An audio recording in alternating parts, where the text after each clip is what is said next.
Bismillahirrahmanirrahim. Assalamualaikum warahmatullahi wabarakatuh.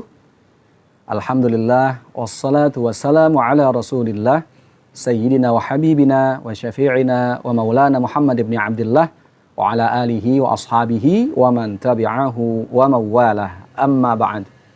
Ikhwani rahimakumullah, dimanapun Anda berada, kita berdoa kepada Allah Subhanahu wa taala semoga kita senantiasa dalam keadaan sehat walafiat, sehingga kita bisa menjalankan aktivitas kita dengan semudah-mudahnya dan dapat beribadah dengan sebaik-baiknya. Bersama saya Ridwan Saleh dari Pusat Kajian Hadis. Insyaallah pada kesempatan kali ini kita akan membahas hadis-hadis Ramadan yang bertujuan untuk meningkatkan kualitas ibadah kita di bulan Ramadan melalui tadabbur hadis-hadis Rasul. Bagi yang belum punya aplikasinya, silakan saja di-download di Play Store. Ya, ketik pusat kajian hadis, kemudian pilih aplikasi hadis-hadis Ramadan. Bagi yang sudah punya tentunya, mari langsung saja kita klik aplikasinya, kita buka, kemudian kita klik kajian utama, dan setelah itu kita akan klik perintah puasa. Ya, nah di sini ada satu ayat Al-Quran dan juga satu hadis Rasulullah SAW. Kita akan bacakan dulu. Surah Al-Baqarah ayat 183. A'udzu billahi minasyaitonir rajim. Bismillahirrahmanirrahim. Ya ayyuhalladzina amanu kutiba 'alaikumus shiyam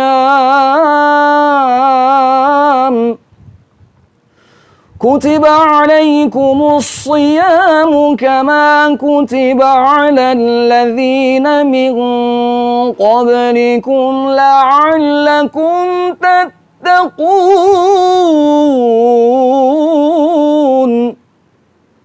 Ya ayyuhalladzina amanu, wahai orang-orang yang beriman, kutiba alaikumus shiyam, telah diwajibkan atas kamu berpuasa, kama kutiba alal ladzina min qablikum, sebagaimana puasa itu juga diwajibkan terhadap umat-umat terdahulu sebelum kamu.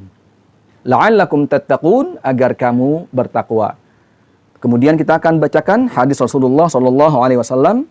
Bismillahirrahmanirrahim. Qala al-Imam al-Bukhari rahimahullahu taala, haddatsana Abdullah bin Musa qala akhbarana Hanzalah bin Abi Sufyan an Ikrimah ibn Khalid an Ibnu Umar radhiyallahu anhuma qala qala Rasulullah sallallahu alaihi wasallam, Buniyal Islamu ala khamsin, syahadati alla ilaha illallah wa anna Muhammadan Rasulullah wa iqamis salah wa ita'iz zakah wal haji wa sawmi Ramadan.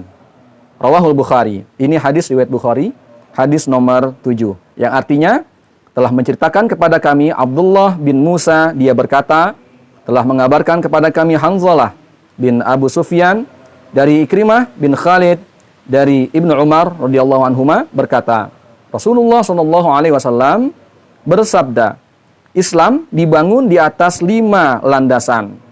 Persaksian tidak ada ilah selain Allah, dan sesungguhnya Muhammad utusan Allah, mendirikan salat, menunaikan zakat, haji, dan puasa Ramadan. Dari 2 dalil ini sudah jelas bahwa puasa Ramadan merupakan salah satu rukun Islam. Yang namanya rukun, kalau satu saja ditinggalkan dengan sengaja, mengingkari satu saja, itu sudah keluar dari Islam atau murtad. Maksudnya, bagi orang yang tidak menganggap puasa Ramadan adalah suatu kewajiban atau dia tidak menganggap itu rukun dalam Islam, maka konsekuensinya tidak kecil. Dia bisa murtad, artinya keluar dari Islam.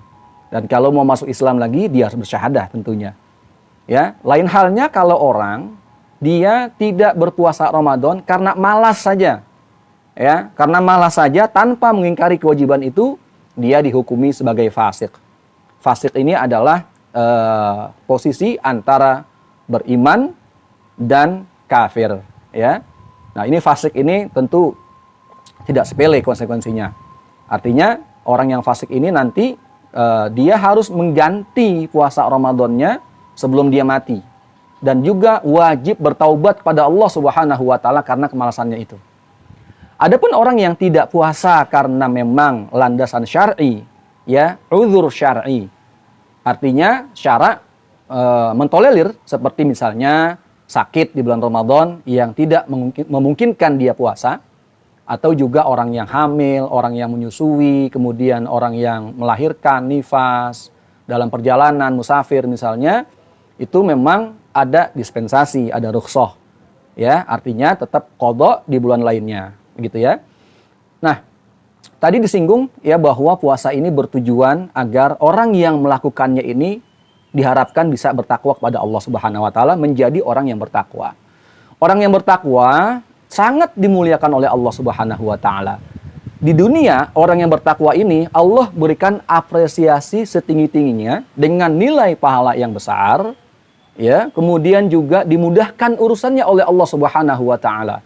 Wa may yattaqillaha yaj'al lahu min amrihi yusra. Allah mudahkan urusannya. Seberat apapun dia punya urusan, Allah mudahkan urusannya. Kemudian bagi yang bertakwa, Allah Subhanahu wa taala juga memberikan dia solusi ketika punya permasalahan hidup, dan juga diberikan rezeki oleh Allah Subhanahu wa taala ya dari arah yang tidak dikira. Dalam ayat Al-Qur'an ya, surah At-Talaq, wa may yattaqillaha yaj'al lahu min amrihi yusra. Tadi yang barusan, wa may yattaqillaha yaj'al lahu makhraja. Siapa orang yang bertakwa kepada Allah Subhanahu wa taala, dia akan diberikan solusi ketika dalam ada permasalahan. Ya, kemudian juga wa yarzuquhu min haitsu la yahtasib. Allah Subhanahu wa taala memberikan dia rezeki dari yang tidak disangka-sangka. Itu balasan di dunia. Nah, kemudian orang bertakwa ini di akhirat ya nanti dijamin surga oleh Allah Subhanahu wa taala. Ya, innal muttaqina fi jannatin wa 'uyun. Allah menjanjikan bahwa orang bertakwa itu nanti Allah masukkan surga. Ya, itu balasan bagi orang-orang bertakwa. Artinya begini, kalau puasa betul-betul dilakukan dengan baik, ya, secara fikihnya benar, kemudian juga bisa menahan hawa nafsunya, dia berpuasa bisa menjaga lisannya dan bisa memperbaiki dirinya, maka tentu kalau sudah muttaqin, ya, dia akan menularkan kebaikan kepada orang lain. Artinya, mari sama-sama di bulan Ramadan ini berpuasalah dengan maksimal, mengharapkan ridho Allah Subhanahu wa taala.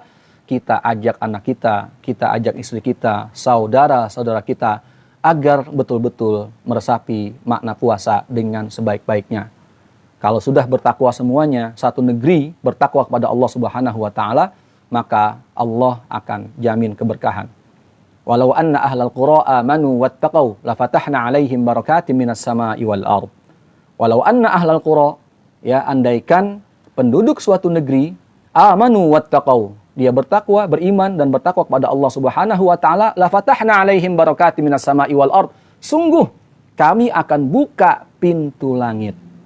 Lafatahna 'alaihim barakatin minas sama, pintu-pintu keberkahan dari langit. Artinya Allah menurunkan keberkahan untuk penduduk negeri yang bertakwa kepada Allah Subhanahu wa taala. Semoga Indonesia menjadi baldatun thayyibatun wa rabbun ghafur, ya, melalui salah satu kewajiban yang diberikan oleh Allah berupa puasa Ramadan yang dapat kita laksanakan dengan sebaik-baiknya.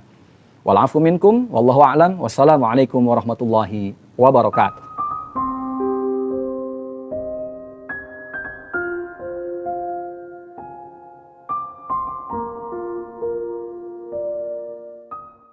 Assalamualaikum warahmatullahi wabarakatuh.